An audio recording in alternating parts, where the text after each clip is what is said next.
任时光匆匆流去，我只在乎你。Oke teman-teman, balik lagi di channel saya Vincent Ichibang.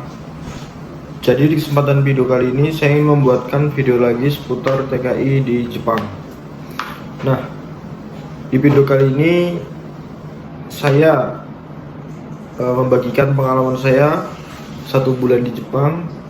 Ternyata di sini sulit dari bahasa dan budaya dan lain sebagainya.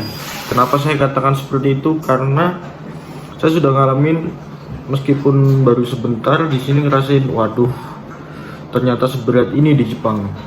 Kayak bahasa juga, meskipun kita punya ataupun bisa bahasa sehari-hari, di sini juga susah teman-teman. Karena orang Jepang itu memakainya bahasa per daerah gitu. Jadi bahasa nasional kadang nggak dipakai di Jepang. Tiba-tiba ngomong gini cepet bener, terus nggak tahu apa-apa. Ngomong apa ini ya? Jadi itulah susahnya bahasa Jepang teman-teman. Meskipun saya sendiri kalau keseharian bisa lah ngomong bahasa Jepang, cuman kadang-kadang ketika kita di suatu tempat nih, orang Jepang itu ngomong sama kita cuman ngebut bener, ngomongnya cepet, terus kayak gitu, nggak jelas, dan saya nggak tahu teman-teman. Saya cuma ngomong sumimasen, wakarimasen. Nah kayak gitu teman-teman. Jadi gimana ya, karena yang saya belajar sebelumnya hanya bahasa biasa, sopan, itu saja teman-teman. Jadi bahasa-bahasa kayak Osaka Bank, kayak Fukuoka Bank gitu, Kagoshima Bank kan ada sih, kayak bahasa Jawa, Sunda, Bali gitu kan ada tuh di Indonesia. Jadi seperti itu teman-teman susahnya.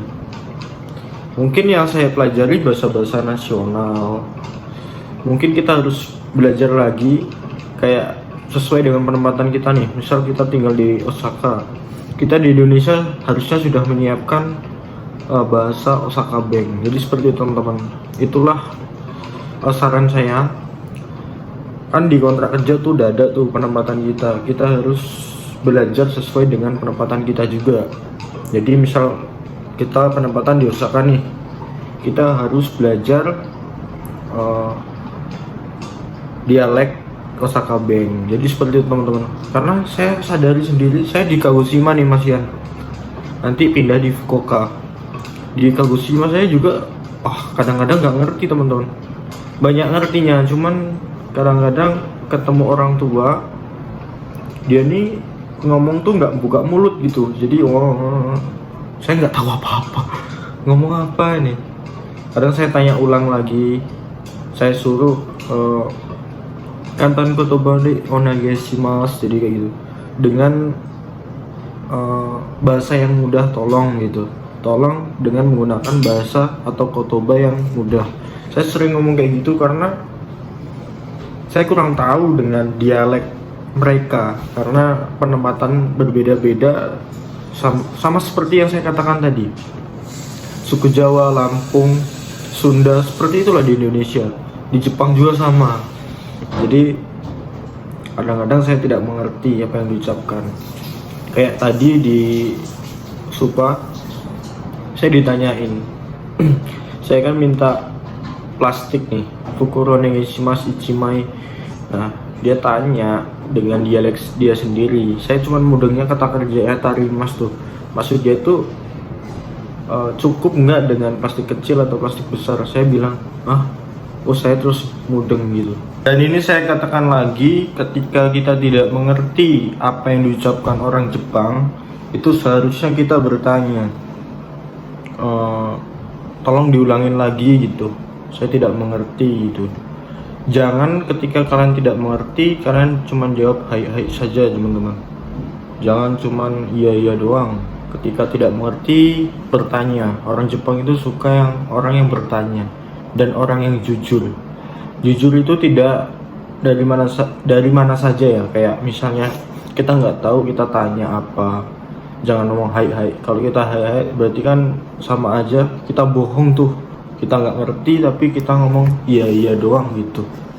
Jadi orang Jepang itu ketika kita tidak mengerti, kita tanya itu senang teman-teman. Jadi itulah pengalaman saya, meskipun baru sebentar, cuman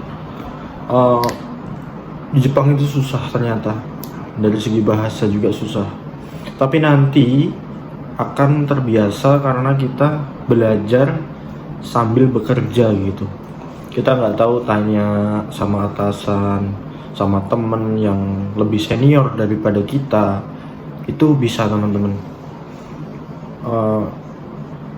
Dan kuatin mental teman-teman. Ketika kita nggak bisa, kita tanya, tahan rasa malu kalian. Sama aja, saya kadang-kadang nahan rasa malu ketika nggak ngerti, tanya, bodo amat, kita nggak kenal, kita bodo amat, yang penting kita tanya, kita nggak tahu tanya. Itulah pepatah, kita nggak tahu akan sesat di jalan. Ketika kita nggak tahu, kita tanya, bakal lurus jalan kita. Jadi seperti itu teman-teman. Terima kasih, semoga video ini bermanfaat. Mungkin next video lagi saya membuatkan konten lagi tentang seputar TKI Jepang, magang Jepang, Kensushi. Jadi terima kasih, semoga video ini bermanfaat.